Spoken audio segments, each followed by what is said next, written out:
Hello everyone, आज हम पढ़ेंगे किरचॉफ लॉ के बारे में। किरचॉफ लॉ बेसिकली बहुत इंपॉर्टेंट टॉपिक है आपको बोर्ड एग्जाम के लिए। इस पे दो न्यूमेरिकल जरूर पूछे जाते हैं किरचॉफ लॉ के बारे में। किरचॉफ लॉ बेसिकली इसके फॉर्मूले यूज होते हैं आपके न्यूमेरिकल को सॉल्व करने के लिए। इसका पहला लॉ कहता है जंक्शन लॉ। जंक्शन लॉ कहता है the algebraic sum of all the electric current meeting at a junction point. Meeting at a junction point, इस पॉइंट पे जो मीट करते हैं तो इसका जो सम होगा वो जीरो होगा। ठीक, इसका जीरो मतलब इलेक्ट्रिकली ये I1, ये I2, ये I6 मान लीजिए, ये I3 मान लीजिए, ये I4, ये I5। ठीक, जो करंट जिस किसी भी डायरेक्शन से हमारे पास इलेक्ट्रिक फील्ड आएगी, किसी डायरेक्शन से इलेक्ट्रिक फील्ड बताएं, इलेक्ट्रिक करंट जिस भी डायरेक्शन से आएगी, जो इसके जंक्शन पॉइंट होगा, इसका पॉइंट जो मेन इसका सेंटर पॉइंट होगा, उस पर जो होगा algebraic sum of electric current, वो हमेशा जीरो होगा। मतलब सिग्मा आई हमेशा यहाँ जीरो होगा। तो ये मतलब जंक्शन लॉ हमेशा बेस्ड होता है based on conservation of charge. ये हमेशा ये जंक्शन लॉ बेस्ड होता है based on conservation of charge. ये हमेशा बेस्ड, हमेशा पूछ लिया जाता है कि जंक्शन लॉ किस पे बेस्ड है, तो अब ये बेस्ड है based on conservation of charge. ये हमेशा चार्ज बेस्ड है। तो जो इलेक्ट्रिक करंट जिस भी डायरेक्शन से आएगी तो इसके जंक्शन का जो हमेशा पॉइंट जो अलजेब्रिक सम होगा वो हमेशा जीरो होगा। तो इसको प्रूव करते हैं कि मान लीजिए कि I1 minus I2 plus I6 plus I5 minus I3 minus I4, ठीक, इक्वल टू जीरो। ठीक, अब ये हमने माइनस क्यों लिया? माइनस की डाउनवर्ड डायरेक्शन में जा रही है, मतलब ये नीचे टाइप की जा रही हैं। जो जंक्शन के पॉइंट जो पास आ रही हैं उसको पॉजिटिव, वो हमारे पास वो पॉजिटिव होगा, जो दूर जा रही है वो निगेटिव होगा। ठीक, इसको सॉल्व करेंगे, इसको जो सॉल्व करेंगे तो हमारे पास जो फॉर्मूला आएगा I1 जो प्लस का है वो एक साथ रख लेंगे, ठीक, और जो माइनस का है वो एक तरफ रख लेंगे। तो I1 प्लस I6 I3 या माइनस की जो अब यहाँ ये पॉजिटिव हैं ये निगेटिव रखेंगे। ठीक, I3 plus I2 plus I4 plus I5, ये हमारा फॉर्मूला होगा, जंक्शन लॉ का फॉर्मूला होगा।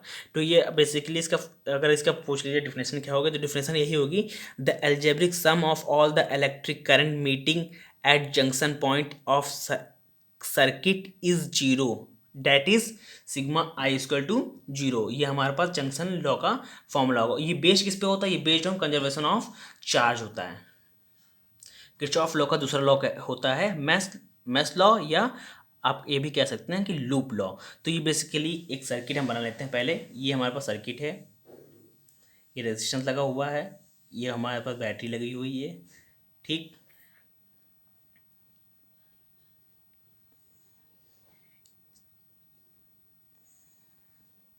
यहाँ भी बैटरी लगी हुई है। ये इसका नाम देते हैं बी, ये बी है, ये पॉइंट ए है, ये डब्ल्यू पॉइंट है, ये ई पॉइंट है, ये एफ पॉइंट है, ये सी पॉइंट है।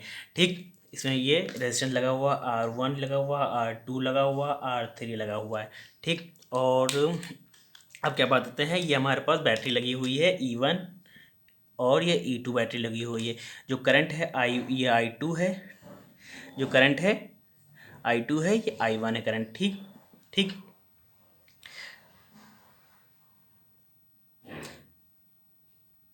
तो मैं इसके डिफरेंस कैसे होगी?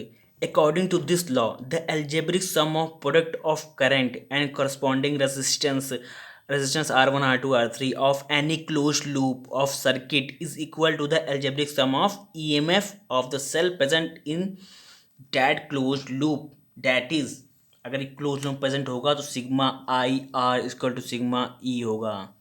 ठीक, तो इसके बाद ये करंट फ्लो होगी इस डायरेक्शन में। अगर हम पहले बात कर लेते हैं ABCW के बारे में बात कर लेते हैं, तो करंट फ्लो होगी तो इस डायरेक्शन में फ्लो होगी, तो इस डायरेक्शन फ्लो होगी तो यहाँ से करंट निकलेगी तो यहाँ पे B के पास जाएगी, तो C के पास, फिर E करंट इधर से मूव होगी। ठीक, इस डायरेक्शन में मूव होकर फिर यहाँ पे इस डायरेक्शन में यहाँ आ जाएगी। अब हम फिर अगर हम बात कर लेते हैं WCFE के बारे में बात कर लेते हैं, तो जो हमारे पास करंट फ्लो होगी इस डायरेक्शन में फ्लो होगी, तो ये इस डायरेक्शन में हमारे पास जो करंट फ्लो होगी, तो यहाँ से होते हुए ये होते हुए रेजिस्टेंस आई होते हुए फिर यहाँ समा जाएगी। ठीक, यहाँ पे फिर वापस आ जाएगी, इस डायरेक्शन में फिर वापस आ जाएगी। ठीक, अगर हम बात कर लेते हैं, अगर ये अब पूछा जाएगा तो मैथ और लूप लॉ किस बेस्ड पे है, जिस ये बेस्ड है, ये अगर किसी किस पे बेस्ड है तो based on conservation of energy, based conservation of energy पे बेस्ड है।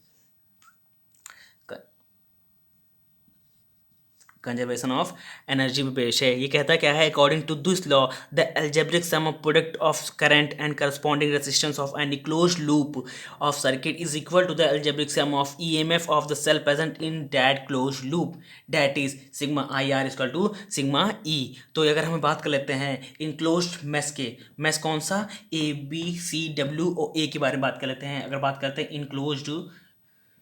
इनक्लोज्ड मैश की बात कर ले, मैश बात कर लीजिए आप, ये तो लिख लीजिए लूप की बात कर लीजिए।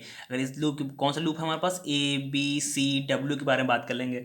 तो अगर ये बात है तो आई आर, अगर करंट है I1 equal to R1, resistance minus होगा I2, ये अपोजिट डायरेक्शन में जाएगी, करंट इस डायरेक्शन में फ्लो होगी। तो मगर हमारे पास जो करंट ये आई है तो इस डायरेक्शन में फ्लो होगी, तो इस डायरेक्शन में फ्लो होगी, तो ये भी करंट भी इस डायरेक्शन में फ्लो होगी।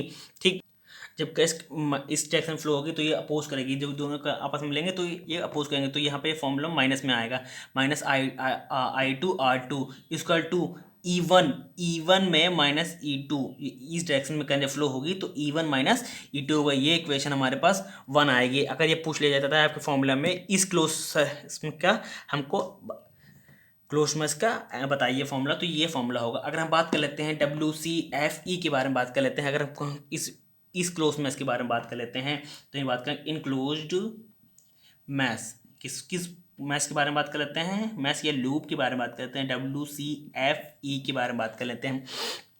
अब ये देखिए, अगर इसमें बात करेंगे तो इसमें एक कंडीशन होगी, I2 R2 भी होगा, और प्लस क्यों, यहाँ पे हमारे पास कोई भी वोल्टेज नहीं लगा हुआ है, कोई भी बैटरी नहीं लगी हुई है, तो यहाँ पे तो करंट हमारे पास सीधा इस तरह ही डायरेक्शन फ्लो होगी, तो इसलिए एरो बना हुआ है, इस डायरेक्शन में हमारा हमेशा इस करंट को फ्लो होगा। तो यहाँ पे कोई बैटरी नहीं लगेगा तो यहाँ पे प्लस पॉजिटिव चार्ज होगा। ठीक,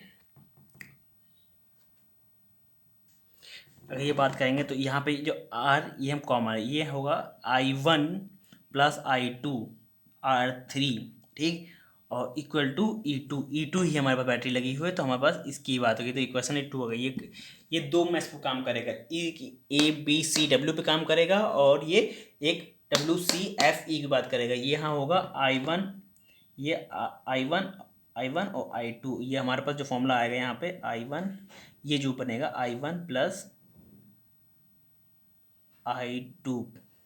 ठीक, ये हमारे पास इसका दूसरा लॉ होगा। पहला हमने पढ़ा था जंक्शन लॉ के बारे में पढ़ा था। जंक्शन लॉ क्या कहता है, the algebraic sum of all the electric current meeting at the junction point of circuit is zero, मतलब सिग्मा हमारे पास यहाँ पे सिग्मा आई, वहाँ पे क्या था जंक्शन लॉ में जीरो था। वो किस पे बेस्ड था, based on conservation of charge based था। ये हमारे मैश और लूप लॉ है, ये बेस्ड है हमारे पास कंजर्वेशन ऑफ एनर्जी पे बेस्ड है। ये कहता है कि according to this law the algebraic sum of product of current and corresponding resistance of any closed loop of circuit is equal to the algebraic sum of EMF of the cell present in that closed loop, that is sigma IR equal to sigma E। तो ये base किस पे होता है, based on conservation of energy base होता है। तो आज हमारा यहाँ चैप्टर ये किरचॉफ लॉ यहाँ समाप्त हुआ। Thank you.